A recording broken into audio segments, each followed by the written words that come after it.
Jadi, kalimat saran itu adalah kalimat yang berisi pendapat, anjuran, atau usulan suatu hal. Tadi disebutkan bahwa dicontohkan bahwa kalau misalnya pengumuman atau pemilihan OSIS, kalau di lab school namanya IPM, Ikatan Pelajar Muhammadiyah.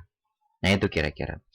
Nah, jadi memang harus di jam-jam kosong agar tidak mengganggu proses pembelajaran. Baik, kita lanjutkan lagi teman-teman. Berikutnya adalah menelaah. Menelaah itu artinya bagaimana teman-teman melihat dari teks prosedur yang orang lain buat. Atau teman-teman bisa baca teks prosedur yang dibuat oleh orang lain.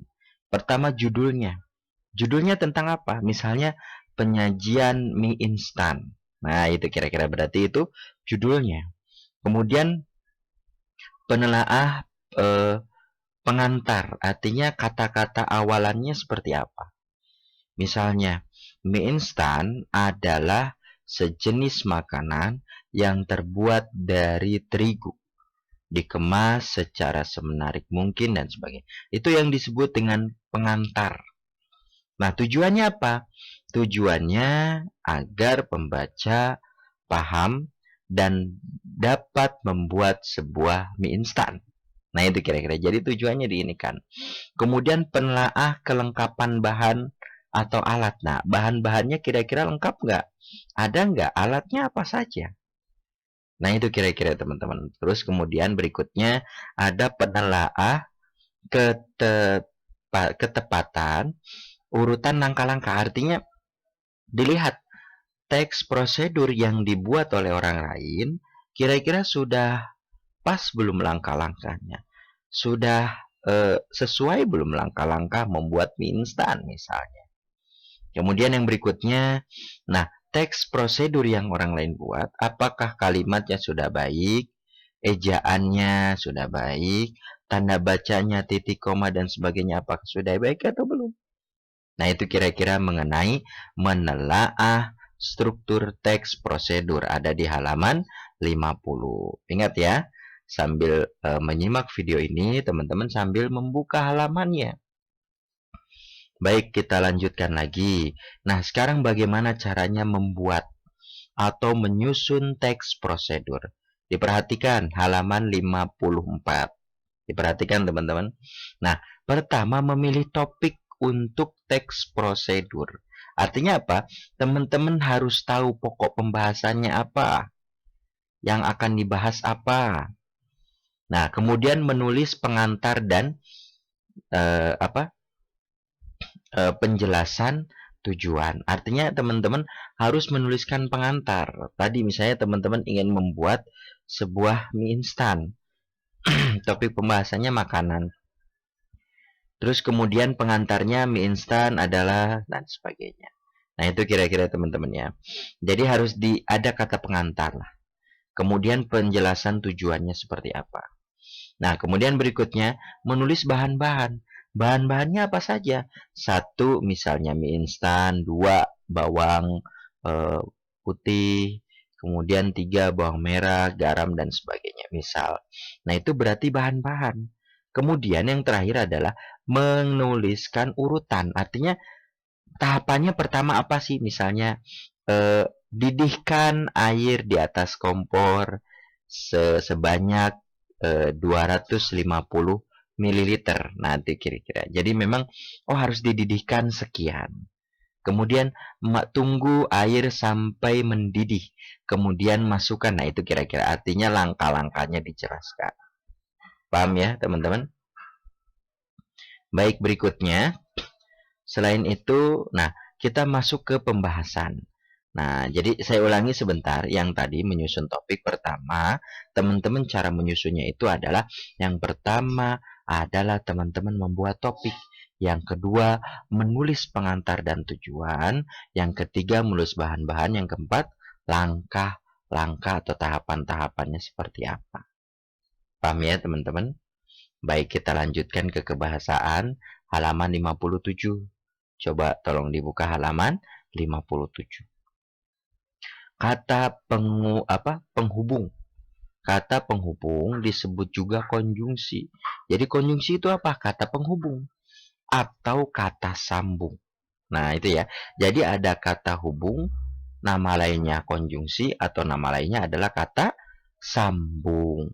Nah, kata penghubung adalah kata tugas yang berfungsi menghubungkan antar klausa. Antar klausa itu antar kalimat, teman-teman ya.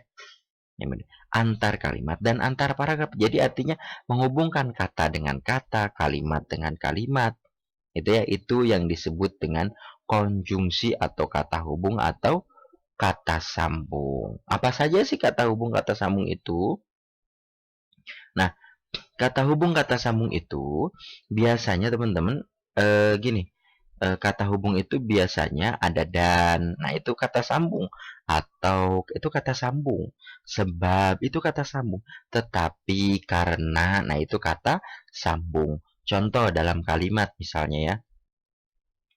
Misalnya Andi pergi ke sekolah dan ayah pergi ke kantor. Dan di situ adalah konjungsi. Menghubungkan antara kalimat dengan kalimat. Paham ya teman-teman? Kata konjungsi, kata hubung atau kata sambung. Paham ya? Baik. Kita lanjutkan ke berikutnya. Ada kata keterangan atau adverbia.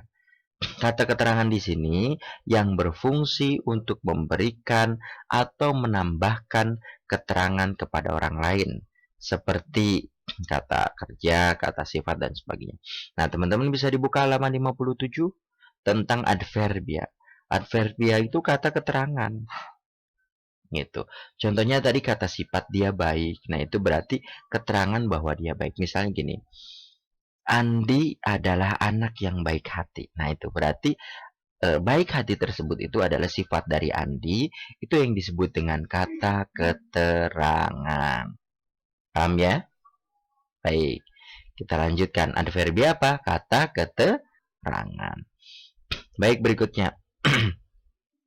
Macam-macam kata keterangan. Nah, ada beberapa banyak ya. Pertama ada keterangan cara, ada keterangan alat, ada keterangan tujuan, keterangan tempat, dan keterangan waktu. Apa saja sih kalau keterangan cara? Nah, contohnya di sini ada dan sama secara. Aduh adonan, aduk adonan secara merata. Nah, itu ya teman-teman, paham ya? Nah, kemudian kalau keterangan alat dengan. Nah, contohnya apa? Panggang adonan tersebut dengan pemanggang bersuhu sedang. Paham ya? Itu contoh dari keterangan alat. Kemudian keterangan tujuan.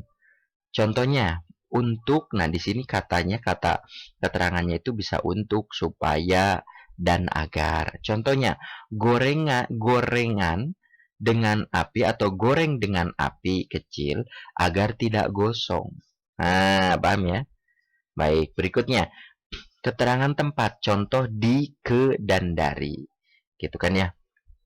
Misalnya, taruh adonan panggang di nampan. Nah, itu ya kira-kira di nampan. Nah, itu berarti keterangan tempat bahwa adonan itu tak simpan atau letakkan di nampan. Berikutnya keterangan waktu. Contoh. Nah, di sini selama masuk. Nah, contoh ini keterangan waktu ya. Nah, masukkan selama 5 menit. Nah, berarti itu keterangan waktu di dalam teks prosedur. Paham ya teman-teman? Perihal macam-macam kata keterangan dan teks prosedur. Oke, demikian teman-teman. Mudah-mudahan bermanfaat. Tolong ditonton kembali video ini kalau ada yang kurang jelas. Nanti ditonton ulang. Kemudian teman-teman bisa juga nanti kita diskusikan di Zoom meeting atau di Google Meeting ya, di pekan berikutnya. Baik, mudah-mudahan bermanfaat. Sehat selalu teman-teman, jaga kondisi dan banyak berdoa. Demikian, nun wa qalami wa mayasturun. Assalamualaikum warahmatullahi wabarakatuh. Sehat-sehat selalu teman-teman.